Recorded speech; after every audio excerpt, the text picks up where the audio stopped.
La Iglesia Evangélica Misionera Pentecostal, Siervos de Jesucristo, con personería jurídica número 107, ubicada en la Ciudadela Los Tulipanes, Manzana 1111, local 13 de la ciudad de Guayaquil, presenta su programa Orientación Bíblica para estos últimos tiempos con el pastor Rupert Sotomayor. Dios bendiga a los hermanos y amigos que nos ven por este medio de internet, esperando que las bendiciones del Altísimo sea sobre cada uno de vosotros en este día maravilloso que nos regala nuestro Dios. Pues bien, en este momento vamos a compartir una enseñanza muy preciosa como es la ciencia de la oración. Cuando hablamos de la oración, no estamos hablando de un tema negativo o de un tema que puede aburrir a muchos.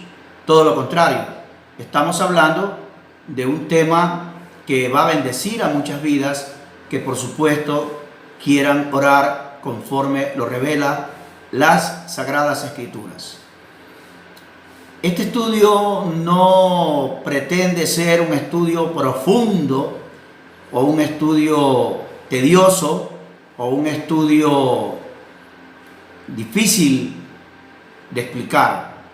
Simplemente es un estudio práctico, es un estudio sencillo que por supuesto usted estará comprendiendo muchas cosas en lo que respecta a la comunicación con Dios, ya que muchas personas, por supuesto, no saben cómo llegar a la presencia de Dios y se frustran cuando no reciben las peticiones o lo que le piden al Señor.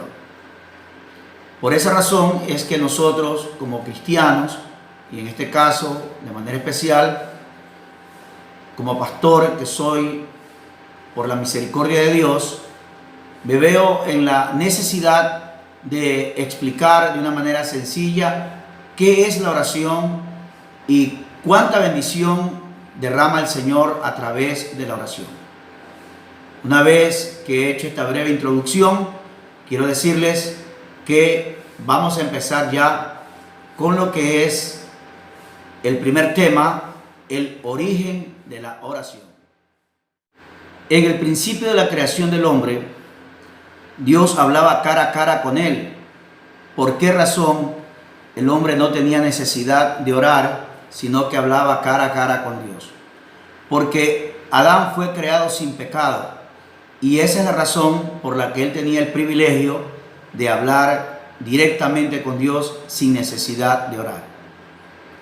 Por supuesto que Dios había condicionado esta bendición de que él pudiera hablar directamente con Dios. Y la bendición consistía en la obediencia o la maldición en la desobediencia. Vemos en Génesis capítulo 2, versos 16 y 17, que dice: y mandó Jehová Dios al hombre, diciendo: de todo árbol del huerto podrás comer, mas del árbol de la ciencia del bien y del mal no comerás, porque el día que de él comieres, ciertamente morirás. A pesar de esta advertencia y a pesar de todos los privilegios que tenía el hombre, sabemos por las Sagradas Escrituras que Adán termina por desobedecer a Dios. Génesis capítulo 3, versos 6 y 7 dice lo siguiente: y vio la mujer que el árbol era bueno para comer y que era agradable a los ojos y árbol codiciable para alcanzar la sabiduría. Y tomó de su fruto y comió, y dio también a su marido, el cual comió así como ella. Entonces fueron abiertos los ojos de ambos, y conocieron que estaban desnudos. Entonces cosieron hojas de higuera y se hicieron delantales. Algo que me llama la atención a mí es que la mujer vio que el árbol era bueno para comer. Mire usted que ella sabía que aquel árbol producía las desgracias al comerlo. Sin embargo, ella se olvidó de la orden del Señor y vio que era bueno para comer. Y no solo bueno, sino codiciable. Lamentablemente, hoy en el día, tanto los inconversos como los hermanos a veces ven con sus ojos algo que aparentemente es bueno, cuando en realidad para Dios es desagradable o es malo. Y esta es la razón por que muchos cristianos fracasan o se apartan, o muchos inconversos reniegan contra Dios, porque lo que ellos llaman bueno para Dios no es agradable o es malo, así de sencillo. El hombre tiene que regirse de acuerdo a la revelación de la palabra. La palabra del Señor es clara y específica y nos enseña qué es lo bueno y qué es lo malo para Dios. Pues bien, cuando el hombre desobedeció, algo que también me llama la atención es que conocieron que estaban desnudos. Conocieron, es decir, que ellos vinieron a darse cuenta que estaban desnudos. Porque antes del pecado, ellos vivían en un estado de inocencia total, de tal manera que aunque andaban desnudos, por supuesto, no había ninguna malicia como la hay ahora, que existe el pecado ya en la mente del ser humano. Y algo que también me llama la atención de este mismo texto es que ellos, por sus propias fuerzas o por sus propios esfuerzos, quisieron tapar su desobediencia, ya que dice la palabra del Señor que cosieron hojas de higuera para hacerse delantales, o en otras palabras, para vestirse. ¿Qué vemos aquí? El mal ejemplo que dejaron ellos. Hoy en el día el hombre trata de salir adelante por sus propios esfuerzos.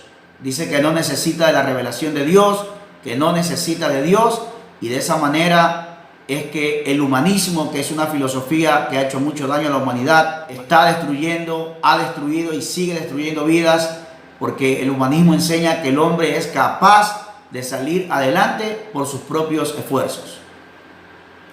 Como resultado de esta desobediencia, se rompió la comunión íntima que el hombre tenía con Dios,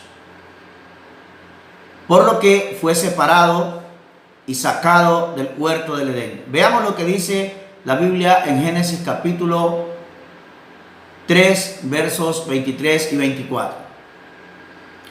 Y lo sacó Jehová del huerto del Edén para que labrase la tierra de que fue tomado.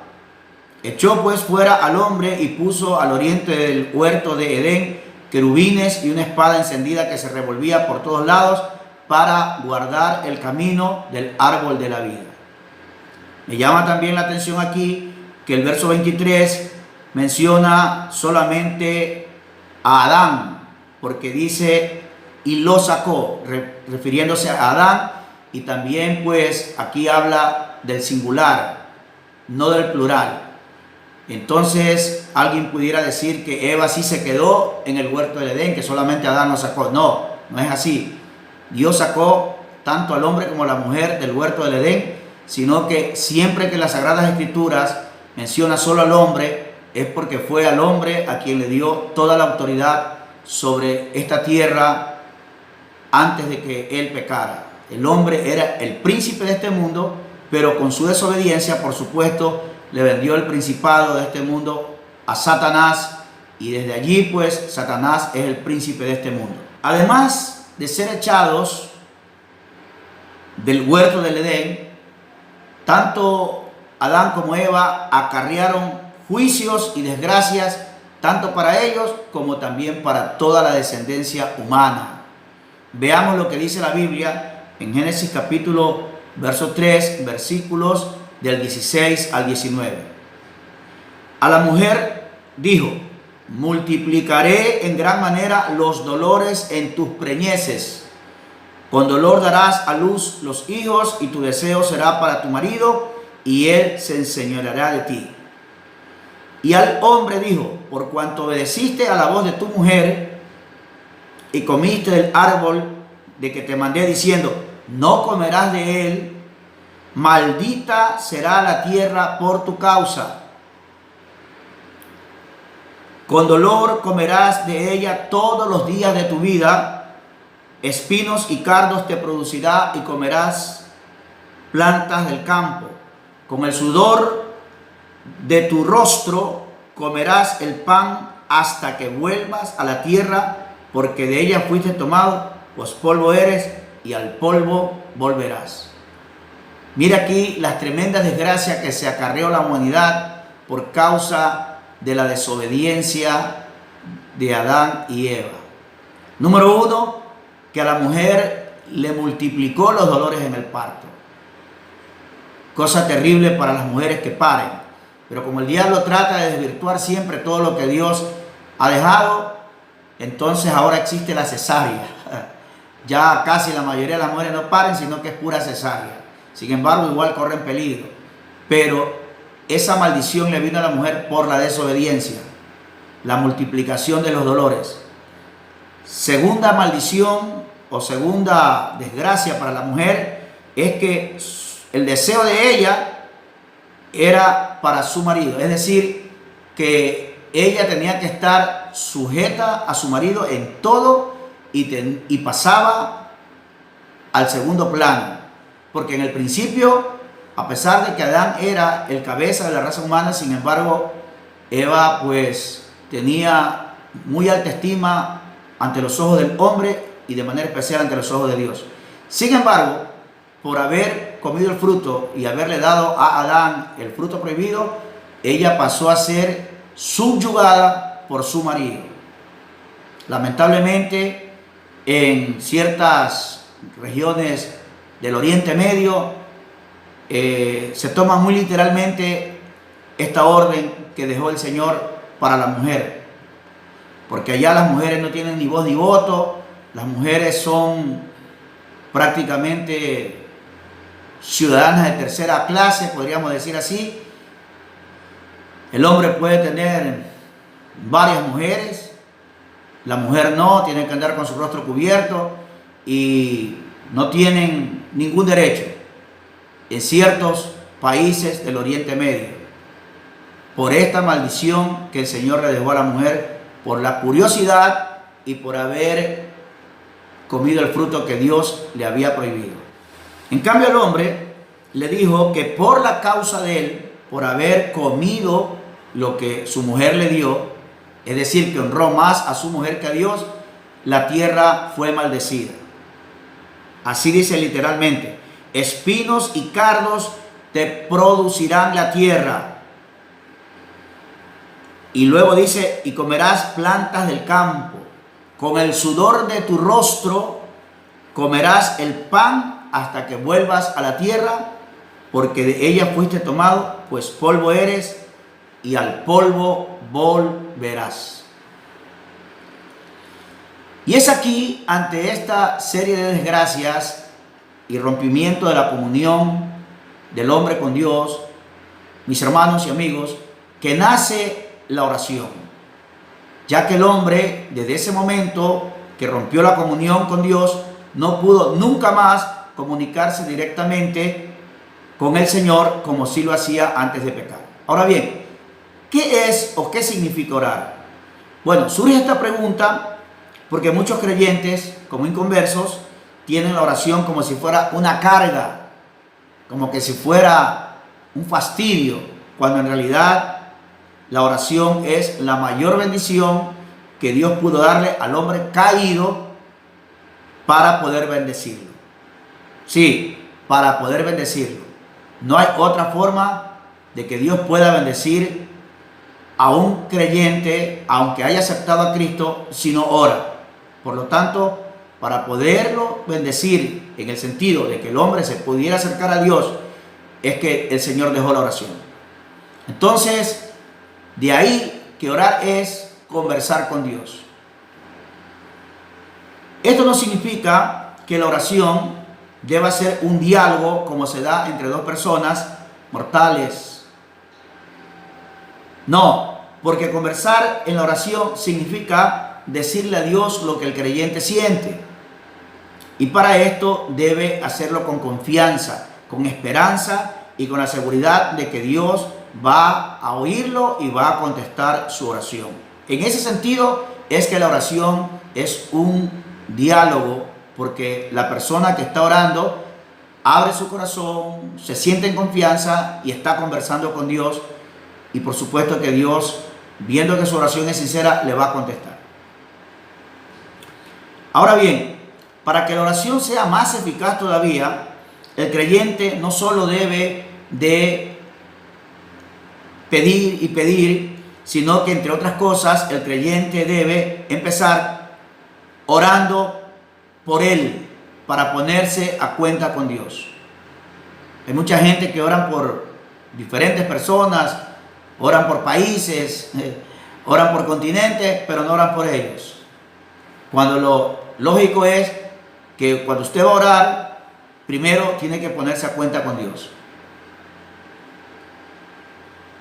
Segundo, tiene que agradecerle a Dios por todas sus bondades. Esto significa darle gracias por sus misericordias, que son más grandes que los cielos y que la tierra, y porque nosotros, aún siendo injustos, Él no nos paga como debiera. Veamos lo que dice la Biblia en el Salmo 103, versos 1 al 5 y luego los versículos del 10 al 14. Bendice, alma mía, a Jehová, y bendiga todo mi ser su santo nombre. Bendice, alma mía, a Jehová, y no olvides ninguno de sus beneficios.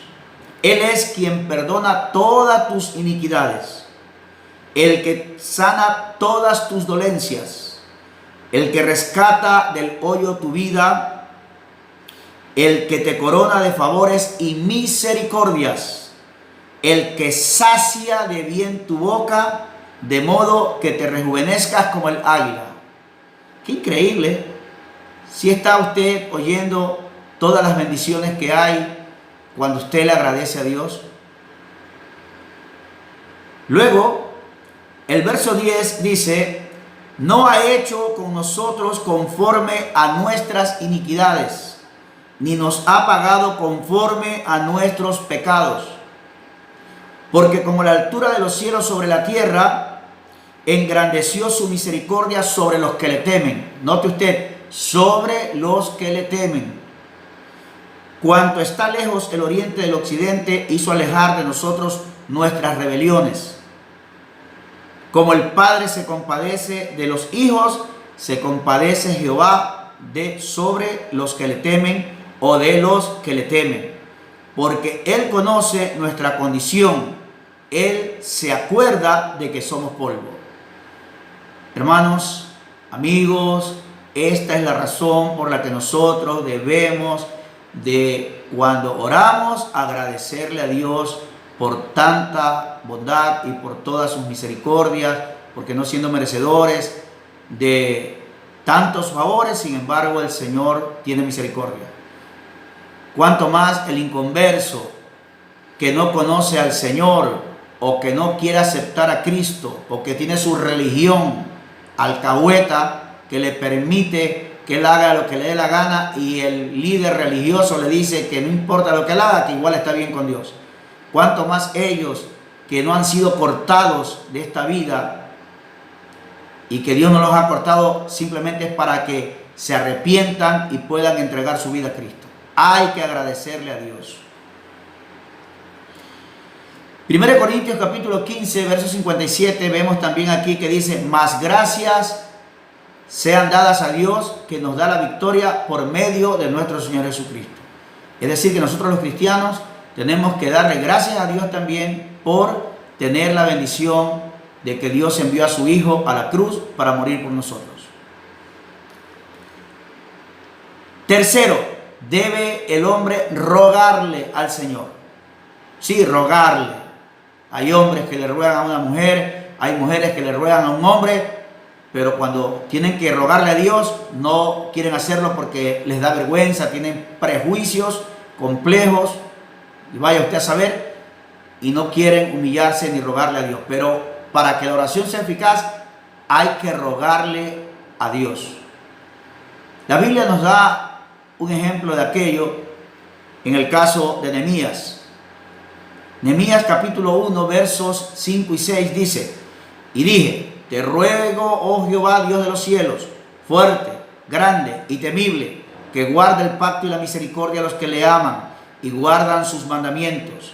Esté ahora atento tu oído y abierto tus ojos para oír la oración de tu siervo que hago ahora delante de ti día y noche por los hijos de Israel, tus siervos. Nehemías era copero del rey Artajerjes y estaba cómodo en el palacio, pero de repente se entera que los muros de Jerusalén estaban destruidos, también el templo, y Nehemías, solidario con sus hermanos de fe y de raza, pues se angustia de una manera tan tremenda que se pone a orarle a Dios y a rogarle para que Dios ponga la gracia ante los ojos del rey y el rey le pudiera dar el permiso para él ir a reconstruir los muros de Jerusalén. Por supuesto que esta era una empresa muy grande que emprendió Nehemías. Por esa razón le rogó a Dios que lo respaldara en lo que iba a hacer. ¿Qué más debe de hacer el hombre para orar como Dios quiere que se ore? Debe suplicarle. Salmo 55:1 dice: escucha, oh Dios, mi oración y no te escondas de mi súplica. Note usted, David dice: escucha, oh Dios, mi oración y no te escondas de mi súplica. Esto significa que muchas de las veces también tenemos que suplicarle a Dios para que el Señor pueda contestar nuestra petición. Y por último, debemos de insistir en la oración. No podemos quedarnos ahí porque el Señor no nos respondió o porque queremos que Dios nos responda en nuestro tiempo y no en el tiempo de Él, sino que aún si Dios no nos responde, tenemos que insistir. El libro de Lucas capítulo 11, desde los versículos 5 hasta el 10, vemos aquí algo referente a la insistencia. Jesús les dijo: ¿quién de vosotros que tenga un amigo va a él a medianoche y le dice: amigo, préstame 3 panes porque un amigo mío ha venido a mí de viaje y no tengo qué ponerle delante? Y aquel respondiendo desde adentro le dice: no me molestes, la puerta ya está cerrada y mis niños están conmigo en cama, no puedo levantarme y dártelos. Os digo que aunque no se levante a dárselos por ser su amigo, sin embargo por su importunidad se levantará y le dará todo lo que necesite, ya que la insistencia del amigo hace que le dé los panes que él necesita. Y Jesús añadió: y yo os digo, pedid y se os dará, buscad y hallaréis, llamad y se os abrirá, porque todo aquel que pide recibe, y el que busca halla, y al que llama se le abrirá. Mis santos hermanos y amigos, esta es la razón por la cual el hombre, quien quiera que sea, tiene que orar a Dios. Y para orar a Dios tiene que tener a Jesucristo. Eso lo estaremos viendo en el segundo tema, Dios mediante, en la próxima ocasión. Que el Señor les bendiga grande, rica y poderosamente. Amén.